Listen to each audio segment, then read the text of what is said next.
Mas a razão é porque muitos líderes não estão investindo o seu tempo para Deus e para a palavra de Deus e para o povo de Deus. Aí o que acontece? Deus teve que fazer uma aliança com os sacerdotes, dizendo: olha, vocês não vão ter que trabalhar, vocês não vão precisar trabalhar. Agora tem um detalhe: eu vou fazer uma aliança com vocês. Toda a oferta que o povo de Israel trouxeram a mim, uma parte desta oferta será de vocês, será para o sustento de vocês, e tudo aquilo que vier a vocês será um concerto de sal. Leia de novo. 18, 18 e 19. A carne dele será tua, assim como será teu o peito movido e a coxa direita. Parte da oferta trazida. Sacrificava o animal, eles traziam o animal. Alguns animais eram para o sacrifício de holocausto, e outros animais eram usados para a alimentação da família sacerdotal. E Deus está determinando quais as partes dos animais que pertenciam ao sacerdote. Continue. Todas as ofertas sagradas que os filhos de Israel oferecerem ao Senhor. Todas as ofertas o quê? Sagradas. Todas as ofertas o quê? Sagradas. Que os filhos de Israel oferecerem ao Senhor, dê-as a ti e a teus filhos e a tuas filhas contigo, por direito perpétuo. Aliança perpétua de sal perante o Senhor é esta, para ti e para a tua descendência contigo. Tremendo. Agora olha a coerência de Deus. Pode sentar. Primeira coisa que Deus diz assim: olha, não me traga oferta que não tenha sal. Se você me trouxer uma oferta que não tem sal, eu não aceito.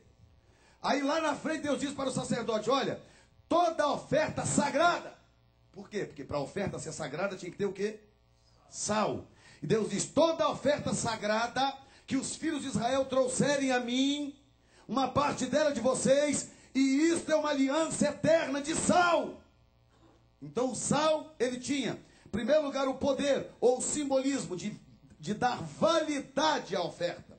Segundo lugar, o sal, ele tinha o simbolismo, o poder de selar o concerto sacerdotal. Porque entre Deus e os sacerdotes havia um concerto, havia um selo, e o que selava esse selo era o sal. Que mistério, por que Deus é assim? 3, ou terceiro, simbolismo do sal. Deuteronômio 29, 22 e 23, e em seguida Zacarias 2:9. O terceiro simbolismo do sal na Bíblia é juízo divino. Ouça. Então dirá a geração vindoura: os vossos filhos que se levantarem depois de vós, e o estranho que virá de terras remotas, vendo as pragas desta terra e as suas doenças, com que o Senhor a terá afligido, e toda a sua terra abrasada com enxofre e sal, de sorte que não será semeada, e nada produzirá, nem nela crescerá erva alguma. Assim como foi a destruição de Sodoma e de Gomorra, e a de Admai e de Zeboim, que o Senhor destruiu com a sua ira no seu furor. Zacarias 2:9. Nesse texto de Deuteronômio, o sal aparece junto com o enxofre como um elemento de juízo. Uma terra debaixo do juízo que Deus decidiu executar, e como agentes do juízo aparece o enxofre e aparece o sal no meio. Certamente levantarei a minha mão contra eles, e eles virão a ser a presa daqueles que os serviram. Então sabereis vós que o Senhor dos Exércitos me enviou. Zacarias 2:9. Zacarias capítulo 2, versículo 9. Perfeito. Então lê do 8 ao 10, vamos ver. Lê do 8 ao 10. Vamos ver onde é que está o texto. Porque assim diz o Senhor dos Exércitos: depois que me glorificou e me enviou às nações que vos despojaram, porque aquele que tocar em vós, toca na menina do seu olho. Ok, perdão, desculpe, amada, é erro meu. É Sonfonias 2:9. Estava olhando aqui na outra linha. Sonfonias 2:9. Esse Zacarias está errado. Quem achar aí, rapidinho, leia para mim. Deuteronômio 29, 22, 23 e Sonfonias 2:9.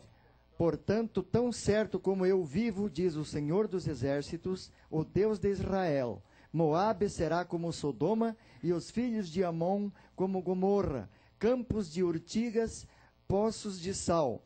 e assolação perpétua. O restante do meu povo os saqueará, e os sobreviventes da minha nação os possuirão. Aí, símbolo de juízo divino. Em Deuteronômio 29, 22 e 23 e Sonfonias de 2 a 9, o sal aparece como um agente de juízo divino. Agora, isso é interessante, porque parecem dois opostos absurdos.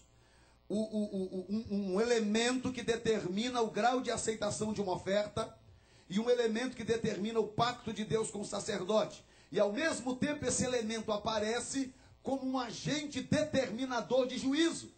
Isso é interessante, sabe por quê? Porque isso acontece, por exemplo, com a glória, isso acontece com a unção, isso acontece com a graça e com o poder. Ao mesmo tempo que a graça de Deus, ela é um agente de salvação, e a graça de Deus fala de oportunidade, de salvação, de restauração e etc. para a raça perdida, ao mesmo tempo a graça fala de juízo, porque quem rejeita a graça, quem se posiciona do lado contrário da graça, está determinando o seu destino ao lado do diabo ou do inferno. Da mesma forma, a unção é um agente da manifestação do poder de Deus e da virtude do Espírito Santo. Então, ao mesmo tempo que a unção determina o quanto uma pessoa vai ser usada por Deus, quando alguém brinca com a unção, ela também determina o grau de juízo que virá sobre a pessoa. A glória de Deus é a mesma coisa. A glória de Deus se manifesta e traz poder, glória, operações, curas, libertações. É lindo. Mas quando a glória vem, a primeira noção é juízo. Ai de mim que estou perecendo, porque os meus olhos viram o rei. Então é interessante que o sal, ao mesmo tempo, represente tanto essas coisas lindas em relação à oferta ao Senhor e ao concerto sacerdotal, e ao mesmo tempo seja um agente que lembre na memória de Deus um juízo executado contra uma situação, contra um povo. Quarto lugar, ou quarta coisa que o sal simboliza na palavra de Deus. O sal simboliza preservação. Olha só, Juízes 9:45. Todo aquele dia pelejou Abimeleque contra a cidade e a tomou. Matou o povo que nela havia, assolou-a e a semeou de sal. Muito interessante. Abimeleque, filho de Gideão, ele tomou o reino meio que na marra, meio que por força. E ele guerreou contra uma cidade, ele venceu essa cidade. E naquela guerra, o que aconteceu? A matança foi muito grande. Isso era interessante, que naquela época, quando havia uma guerra dessa natureza muito sangrenta, o que acontecia? Nem sempre dava tempo de enterrar os seus mortos. E muitas vezes, o exército vencedor não queria se envolver com aquele ato de sepultamento dos seus próprios inimigos. Então o que eles faziam? Eles iam para a guerra, venciam em determinadas cidades, como está explícito ali, e para preservar aquela cidade, como um ato de preservação, e mais à frente, como veremos, também de purificação, eles semeavam sal em toda a cidade. Eles cobriam a cidade por sal. Por uma razão, escute isso. Pelo amor de Deus, entenda o que eu vou te dizer. Uma cidade era conquistada de um povo pagão. E a pessoa que conquistava aquela cidade, que conhecia Deus, agora queria oferecer aquela cidade a Deus como oferta. Porque a partir daquele momento da conquista, aquela cidade ia passar a fazer parte dos anais divinos.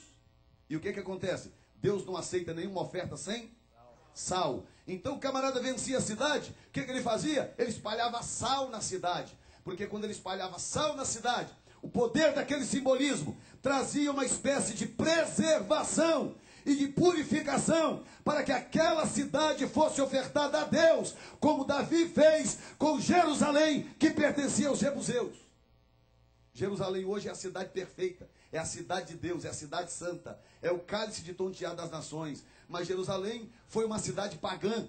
Jerusalém pertencia aos jebuseus. E Jerusalém, como o próprio livro de Ezequiel nos diz, que Jerusalém era tido como uma prostituta, que não foi nem sequer lavada do seu sangue, e que foi encontrada por Deus, e que recebeu de graça, e por amor, a oportunidade de ser a cidade que hoje é. Agora, o sal determinava que aquela cidade seria preservada e purificada. Quinto lugar, letra E. O sal simboliza purificação. Segundo Reis 2:20. E em seguida Esdras 16:4.